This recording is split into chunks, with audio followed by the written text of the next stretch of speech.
जय श्री राधे दोस्तों, welcome back to our channel. बहुत सारे भक्तों का ये प्रश्न था कि वृंदावन धाम की परिक्रमा कहाँ से शुरू होती है और कितना समय लगता है और कितनी किलोमीटर की है। देखिए, वृंदावन धाम की परिक्रमा की महिमा का बहुत ही ज़्यादा वर्णन है। हम सबको पता है कि वृंदावन की परिक्रमा सबसे ज़्यादा जो है प्रिय मानी जाती है कृष्ण भक्तों के लिए। तो देखिए, अगर आपको वृंदावन की परिक्रमा करनी है तो सबसे पहला प्रश्न का ये ख्याल रखना कि जहाँ से आप वृंदावन धाम की परिक्रमा करते हो वहीं पर आकर आपको वृंदावन धाम की परिक्रमा का जो है विश्राम देना है। और वृंदावन धाम की परिक्रमा कम से कम 10 से 11 किलोमीटर के बीच है, जिसको पूरा करने के लिए हमें कम से कम 2 से ढाई घंटे लगते हैं। और ज़्यादा बीच में अगर हम विश्राम करके चलते हैं तो 2.5 से 3 घंटे भी लग जाते हैं।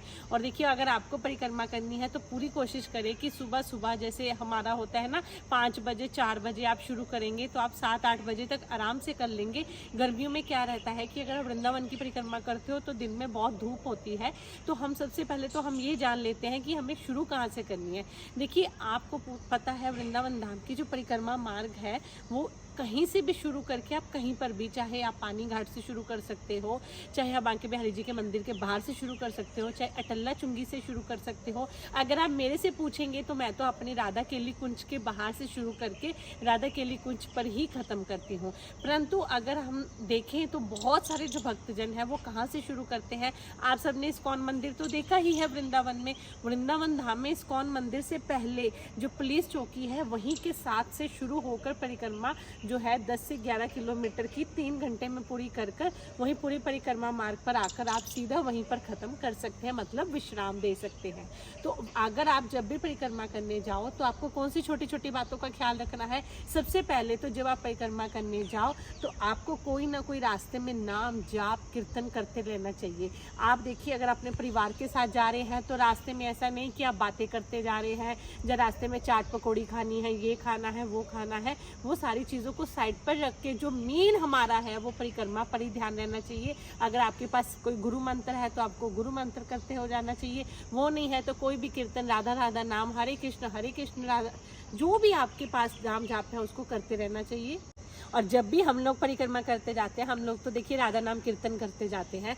अगर हम परिक्रमा करने जाते हैं तो उसमें देखा जाता है कि कई लोग कहते हैं अगर अकेले जा रहे हैं तो उनको लगता है कि हम थोड़ा सा बोर हो गए। परंतु हमारे वृंदावन धाम की परिक्रमा का सबसे ज़्यादा जो मुख्य उद्देश्य होता है कीर्तन गुणगान। आप पूरा रास्ता देखेंगे ना, आपको देखना बहुत सारे जो भक्तजन हैं दंडवती परिक्रमा करते हुए, राधा नाम कीर्तन करते हुए, नाम जप करते हुए, वहाँ पर बैठकर भगवान जी को याद करते हुए, बहुत सारे मंदिरों से दर्शन करते आते हुए, रास्ते में यमुना मैया जी के दर्शन करते हुए बहुत ऐसे अच्छे दृश्य मिलेंगे कि आपको वहाँ लगेगा कि परिक्रमा मार्ग पे परिक्रमा हमारी खत्म ही ना हो।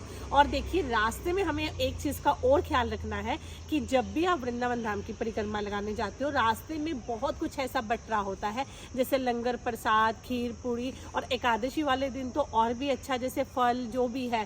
परंतु अगर आप ये सोचकर चलते हो कि हम रास्ते में फूल जो भी ये मिल रहा है हम इनको खाते हुए जाएं तो ये हमारी जो परिक्रमा है उसमें ये कहीं ना कहीं जो है निषेध बनेगा कि हमने वो पूरा फायदा नहीं, लाभ नहीं उठा पाए अपनी परिक्रमा का। तो पूरी कोशिश करनी है कि रास्ते में जो कुछ भी बट रहा है वो हमें नहीं खाना। अगर हम सक्षम हैं, अगर हमें पानी भी है वो अपने हाथ का, अपने पैसों का लेकर पी सकते हैं। हमें रास्ते का जल भी नहीं ग्रहण करना, हमारे संत तो ऐसा कहते हैं।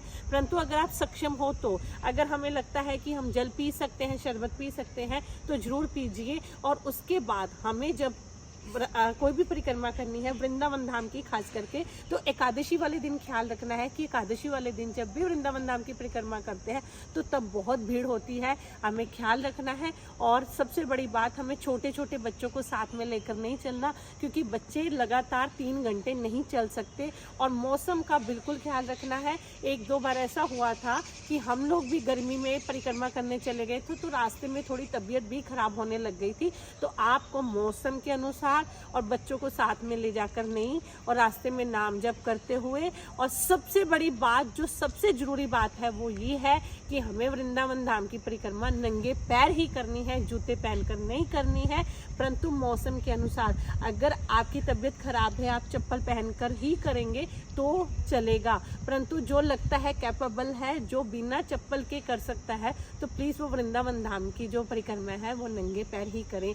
तो आई थिंक वृंदावन धाम धाम की परिक्रमा से रिलेटेड जितने भी क्वेरीज थे, जितने भी क्वेश्चन थे, मैंने सब आपको बता दिया, क्योंकि बहुत सारे भक्तजन के मैसेज आए हुए थे कि हमें वृंदावन धाम की परिक्रमा कब करनी चाहिए, कैसे करनी चाहिए, कहाँ से शुरू होती है, कितनी दूर की है।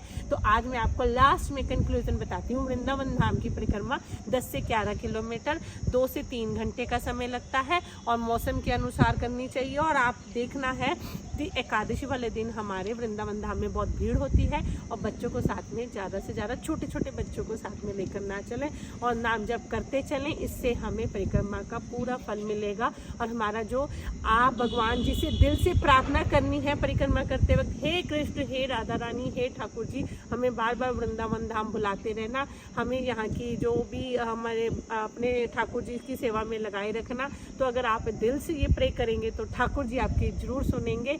और जब आपके सारी परिक्रमा हो जाए तो फिर बाद में हमारे बिहारी जी के दर्शन करते हुए भी जाना। जय जय श्री राधे। आई थिंक आपको ये वीडियो बहुत पसंद आई होगी। आप प्लीज़ हमारे वीडियोस को सब्सक्राइब करना ना भूलें और हमारी वीडियो को लाइक एंड शेयर जरूर करते रहना। जय जय श्री राधे, जय जय श्री राधे।